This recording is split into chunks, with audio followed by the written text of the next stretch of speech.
अस्सलाम वालेकुम नाजरीन, आप देख रहे हैं पैगाम औलिया चैनल। नाज़रीन कराम, आज हम आपके सामने पेश करने जा रहे हैं हज़रत बाबा बुल्ले शाह रहमतुल्लाह अलैह और एक हिंदू पहलवान का वाक़या। जी हाँ नाजरीन, ये वाक़या है अल्लाह के वली हज़रत बाबा बुल्ले शाह रहमतुल्लाह अलैह और एक हिंदू पहलवान का। तो मेरी आपसे मोहतबाना गुजारिश है कि इस वाक़ये को मुकम्मल तरीके से समझने के लिए इस वीडियो को एंड तक ज़रूर देखें। और अगर अभी तक आपने हमारे चैनल को सब्सक्राइब नहीं किया है तो उसे भी सब्सक्राइब कर दीजिए और पास में दिए गए बेल आइकन पर भी क्लिक कर दीजिए ताकि हमारे वीडियो की नोटिफिकेशन आप तक पहुंचती रहे। नाज़रीन कराम, सूफिया कराम ने दीन इस्लाम की अशात में जो अहम किरदार अदा किया है उससे तारीख के तमाम सफ़ात रोशन हैं। सूफिया कराम अल्लाह अज़्ज़ व जल के फरमान और नबी करीम सल्लल्लाहु ताला अलैहि वसल्लम की सुन्नत की मुंह बोलती तस्वीर थे। इन हजरात ने अपनी ज़िंदगियाँ अल्लाह अज़्ज़ व जल के फरमान और नबी करीम सल्लल्लाहु ताला अलैहि वसल्लम के इरशादात के मुताबिक और उसकी रोशनी में बसर कर दी। सूफिया कराम के इन कारनामों पर अहले इस्लाम जितना भी फ़ख्र करे वो कम है।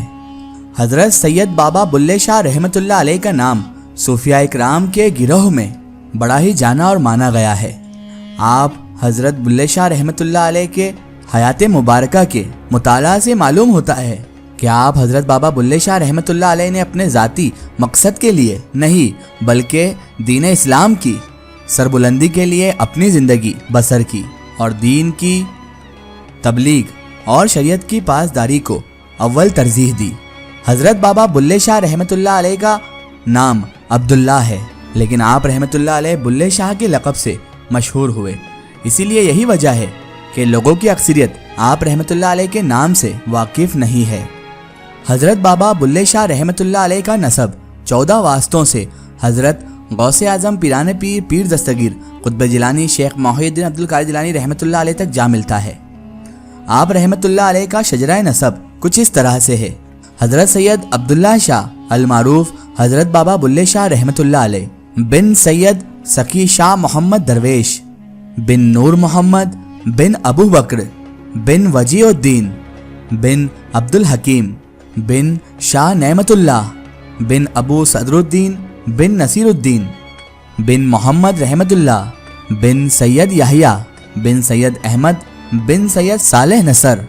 बिन सैयद अब्दुल रज़्ज़ाक बिन हज़रत गौसुल आज़म पीराने पीर रहमतुल्लाह अलैह। नाज़रीन कराम, हज़रत सैयद बाबा बुल्ले शाह रहमतुल्लाह अलैह के वालिद गिरामी हज़रत सैयद शाह सखी सरवर हज़रत सैयद सखी शाह मोहम्मद दरवेश रहमतुल्लाह अलैह गिलानिया से मलतवाल में आकर आबाद हो गए, जो कि ज़िला लाहौर के नवाह में वाक़ है और ये उस वक्त कस्बा था और बाद में ये कस्बा ज़िला कसूर का हिस्सा बन गया। कुतुब शहर में आप रहमतुल्लाह अलैह के सिलसिला नसब हुजूर सैयदना गौसे आज़म तक पहुँचने की सनद तस्दीक के साथ मौजूद है, जिससे ये बात पाया तकमील तक पहुँच जाती है कि हुजूर सैयदना गौसुल आज़म रहमतुल्लाह अलैह की मार्फत से आप हज़रत बाबा बुल्ले शाह रहमतुल्लाह अलैह का सिलसिला नसब सैयदना हज़रत मौलाए कायनात इमाम अली इब्न अबी तालिब अलैहिस्सलाम तक पहुँचता है। हज़रत बाबा बुल्ले शाह रहमतुल्लाह अलैह की वालदा का नाम और उनके सिलसिला नसब के बारे में कुतुब सैर यकसर खामोश हैं। हज़रत बाबा बुल्ले शाह रहमतुल्लाह अलैह का विसाल सन 1171 हिजरी बामुताबिक सन 1785 ईस्वी को कसूर में हुआ। बावक्त विसाल आप हज़रत बाबा बुल्ले शाह रहमतुल्लाह अलैह की उम्र मुबारक 110 साल थी। हज़रत बाबा बुल्ले शाह रहमतुल्लाह अलैह कसूर में ही मदफून हुए, जहां आप रहमतुल्लाह अलैह का मज़ार मुबारक आज भी लोगों के लिए फैज़ का दरिया बना हुआ है। नाज़रीन कराम, ये तो था तज़किरा हज़रत बाबा बुल्ले शाह रहमतुल्लाह अलैह का। अब हम आपको बताते हैं उनकी एक करामात का वाक़या। हज़रत बाबा बुल्ले शाह रहमतुल्लाह अलैह के विसाल के बाद एक पहलवान रोज़ अपनी किसी न किसी ख्वाहिश के लिए आप हज़रत बाबा बुल्ले शाह रहमतुल्लाह अलैह के मज़ार पाक के बाहर बैठकर हाज़िरी दिया करता था, लेकिन एक अरसा गुजरने के बाद भी उसकी ख्वाहिश पूरी ना हुई। अरसा दराज गुजरने के बाद भी उस शख्स की गिरियावजारी में कोई भी फ़र्क, कोई भी बदलाव नहीं आया। एक दिन वो दुआ मांगने के लिए सर झुकाकर खड़ा था कि तभी उसे घुंघरुओं की आवाज़ आई, जिससे उस पहलवान का तसलसल टूट गया। उसने जब सर उठाकर देखा तो उसने देखा कि एक नाचने वाली औरत अपने तमाम तर रंगीनियों के साथ मज़ार पाक के अहाते में दाखिल हो गई और उसके बाद वो नाचने वाली औरत آپ رحمت اللہ علیہ کے مزار پر آپ کی ہی لکھی ہوئی ایک غزل گا کر دعا مانگ کر وہاں سے چلی گئی۔ کچھ دن گزرنے کے بعد اس ہندو پہلوان نے دیکھا کہ وہ مغنیہ، وہی نچنیا، اپنے ہمراہ لنگر کی ڈیگیں لیے دوبارہ حاضر ہوئی، اور اس شخص نے جب اس مغنیہ سے دریافت کیا تو اس نے بتایا کہ یہ نیاز کی دیگیں ہیں، کیونکہ میری مراد پوری ہو گئی ہے۔ وہ شخص، وہ پہلوان شخص یہ سن کر ہی غمگین ہو گیا کہ میں کتنے دن سے گریہ وزاری کر رہا ہوں، ایک عرصہ دراز سے میں گریہ وزاری یہاں پر کر رہا ہوں، اور میں ہوں جس کی دعا قبول ہی نہیں ہو رہی، جبکہ اس مغنیہ کی مراد، ایک ناچنے والی عورت کی مراد چند ہی دنوں میں قبول ہو گئی اور اس کی مراد بھی پوری ہو گئی۔ شاید یہ کہ میں ہندو ہوں اور آپ کا عقیدت مند ہوں، اسی وجہ سے میری مراد پوری نہیں ہو رہی۔ وہ شخص اسی دل برداشتہ کیفیت سے یہ کہہ کر چلے گیا اپنے گھر، اور وہ جا کر بستر پر سو گیا۔ اس کے بعد اسے خواب میں حضرت بابا بلے شاہ رحمت اللہ علیہ کی زیارت ہوئی، تو حضرت بابا بلے شاہ سرکار رحمت اللہ علیہ نے اس پہلوان سے فرمایا، اے شخص، اس مغنیہ، اس ناچنے والی عورت کا انداز مجھے پسند نہ تھا، اس لیے اللہ تبارک و تعالیٰ نے اس کی مراد جلدی پوری کر دی،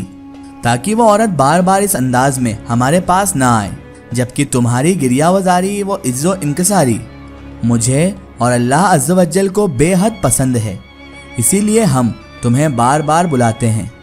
اس کے بعد جیسے ہی اس شخص کی آنکھ کھلی تو وہ قدرے پرسکون ہو گیا، اسے دل کو بڑا سکون ملا۔ اس کے بعد وہ دوڑتے ہوئے فوراً حضرت بابا بلے شاہ رحمت اللہ علیہ کے دربار عالیہ پر حاضر ہوا، اور وہاں کے مقامی امام کے ہاتھ پر اس نے اسلام کو قبول کر لیا، اور وہ یہ سمجھ گیا کہ حضرت بابا بلے شاہ سرکار رحمت اللہ علیہ نے اسے کسی بھی حالت میں نہیں بھلایا ہے اور اسے ہمیشہ یاد ہی رکھا ہے۔ چنانچہ کچھ عرصہ کے بعد اس شخص کی وہ دلی مراد جو عرصوں سے پوری نہیں ہو رہی تھی وہ پوری ہو گئی، اور وہ سمجھ گیا کہ یہی شان ہوتی ہے اولیاء اللہ کی۔ ناظرین کرام، اس واقعے سے آپ اندازہ لگا لیجئے کہ کبھی کبھی بزرگوں کو ہماری کوئی ادا اتنی زیادہ پسند آ جاتی ہے کہ وہ اسی وجہ سے ہمیں دینے میں دیر کر دیتے ہیں، تاکہ ہماری وہ عقیدت، ہماری وہ محبت اور ہماری وہ تڑپ برقرار رہے اور ہم ان کے در پر آتے جاتے رہیں۔ کبھی کبھی ایسا ہوتا ہے زندگی میں کہ ہم بار بار ایک ہی مراد کو لے کر آستانوں پر جاتے ہیں، اللہ تعالیٰ کے سامنے گڑگڑاتے ہیں، لیکن یہ بھی ہو سکتا ہے کہ اللہ تعالیٰ کو ہماری یہ چیز بہت زیادہ پسند ہو، اسی لیے وہ دیر اور تاخیر کر رہا ہو، تاکہ ہم جب پوری طرح سے پکے ہو جائیں اور اللہ کے سامنے ہم اپنا سب کچھ قربان کرنے کے لیے تیار ہو جائیں، تو اللہ تعالیٰ ہماری وہ مراد ہمارے قدموں میں رکھ دیتا ہے۔ ایک ضروری اطلاع، اگر آپ بھی کسی بزرگ یا اولیاء اللہ کا واقعہ ہمارے چینل سے شیئر کروانا چاہتے ہیں اور آپ چاہتے ہیں کہ ہم ان بزرگ کا واقعہ، کرامات یا کوئی معلومات پیش کریں، تو آپ ہمیں کمنٹ میں ان کے بارے میں بتا سکتے ہیں، اور ہمارے فیس بک پیج پر آپ ہم سے کانٹیکٹ بھی کر سکتے ہیں۔ فیس بک پیج پیغام اولیاء کو لائک کریں اور اس پر ہم سے جڑیں۔ آخر میں اللہ تبارک و تعالیٰ سے یہی دعا ہے کہ اللہ تعالیٰ رسول خدا صلی اللہ تعالیٰ علیہ وسلم کے صدقے طفیل ہمیں تمام انبیاء کرام، تمام اولیاء کرام سے محبت کرنے کی اور ان کا ادب و تعظیم کرنے کی توفیق عطا فرمائے، اور ہمیں ہر برے کام، ہر برے اعمال سے ہمیشہ بچائے رکھے، اور صراط المستقیم کی راہ پر چلنے کی توفیق عطا فرمائے، آمین ثم آمین۔ سو ناظرین، آپ کو یہ ویڈیو کیسی لگی ہمیں کمنٹ میں ضرور بتائیں، اور ہمارے چینل کو سبسکرائب کرنا نہ بھولیں۔ اس ویڈیو کو زیادہ سے زیادہ شیئر کریں اور اسے تمام اولیاء کرام کے چاہنے والوں تک ضرور پہنچائیں۔ سو پھر حاضر ہوتے ہیں آپ کے لیے ایک اور بہترین ویڈیو کے ساتھ، تب تک کے لیے خدا حافظ، السلام علیکم۔